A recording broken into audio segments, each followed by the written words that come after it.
Hi guys! Welcome back to my YouTube channel. Good morning, good afternoon, good evening sa ating lahat. Saan man tayo sulok ng mundo. Sana ay nasa mabuti tayong kalagayan at ligtas sa anuman masamang kapahamakan. At bago ang lahat, shoutout muna tayo sa founder ng Kalingap, Kuya Val Santos Matubang at Edna Vlogs, Kalingap Rob, syempre kay Jack Matubang. At sa lahat ng mga sponsor na walang sawa tumulong sa mga nangangailangan, more blessing to come. At syempre, shoutout sa Kalingap Strikers, hindi ko na kayo maisa-isa. At syempre kay Tita Lydia, mega love shoutout sa'yo. Sis Jacqueline, mega love shout out. Hayat's Mix Vlog, Cell TVPH, Irene Azojima, at syempre sa mga kaibigan ko dito sa mundo ng YouTube. Lalong-lalo na yung mga kaibigan kong sa Kalam. At ayan na. Ano ngayon ang ating reaction video at nandyan sa ating thumbnail? Andyan si Kuya Val, Pugong Biyahero at Tekram.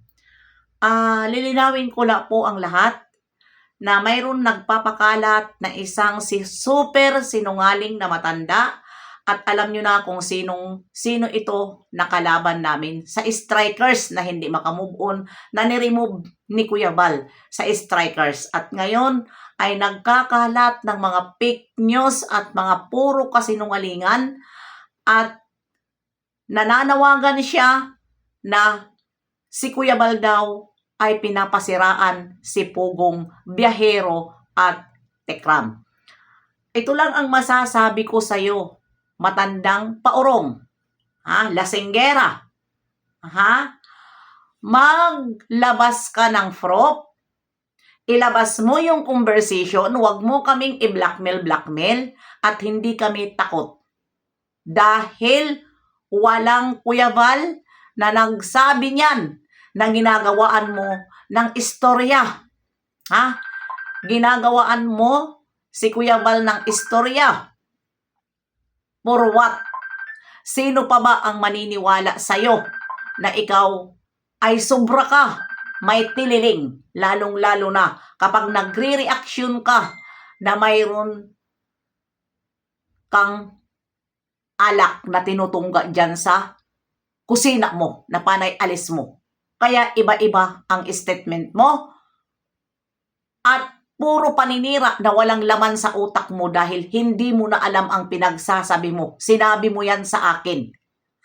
Na hindi mo na alam ang pinagsasabi mo. Lalong-lalo na pag bumabanat ka sa Kalingap.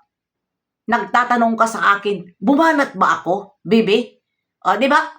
Kailangan ka pa ba paniwalaan? At doon naman, sa mga reaktor, bago kayo mag-reaksyon dito, lalong-lalo na wala tayong pakialam sa mga anti-Kalingap dahil sila po ay kahit kasinungalingan ni Chang ay tinutotoo nila dahil nga mga anti-Kalingap sila. Pero tayo naman dito na mga reaktor na may nalalaman ako na medyo may maniniwala dito sa pinagsasabi ni Chang, huwag po kayo basta-basta mag-reaksyon, lalong-lalo na po yung malalaki ang channel at pinapanood kayo ng mga viewer ng Tekram. Huwag nyo po paniwalaan itong matanda na ito na reaksyonan nyo dahil po ay alam nyo na ang kilos nitong anti-Kalingap na si walang iba kundi si matandang paurong. Hindi ko ito papangalanan kasi wala naman talaga sinabi si Kuya Val dahil siya ay nananawagan siya kay Japina na i-open siya dahil isa ito na blinak ni Japina dahil nga ay binalahura siya nito, nagbalahuraan sila mula ulo hanggang paa. Kaya nananawagan siya para makuha na naman niya ang supporters ng Tekram sa puro niya paninira. Ito lang din ang masasabi ko, Sir Tekram, Sir Pugong Biyahero. Kung ito man na matanda at mag-reaction po sa inyo, huwag nyo po pahintulutan. At ito po ay sobrang balahura ito mag-reaction. Hindi ito nagre-reaction na hindi mambabalahura. Kasi nga ito po ay lasenggera. Huwag po paniwalaan, Sir Tekram, Pugong Biyahero, dahil hindi naman totoo yung mga pinapakalat niya na balita. Ito po ay natililing lang siya dahil niremove ito ni Kuya Bal. Dahil nasa group namin yan sa Strikers. Niremove siya dahil nasa group siya namin pero binabalahura po niya ang binabalahura po niya ang Kalingap. Binabalahura niya ang Kalingap. Kaya, ang ginawa ni Kuya Bal, niremove po siya. Huwag basta-basta po maniwala kayo. At doon po sa mga reaktor, please lang, huwag niyong reaksyonan si Chang.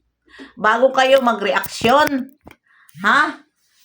i-reach out nyo si Kuya Bal para walang gulo. Dahil kilala nyo si Kuya Bal, hindi si Kuya Bal nang uutos sa atin.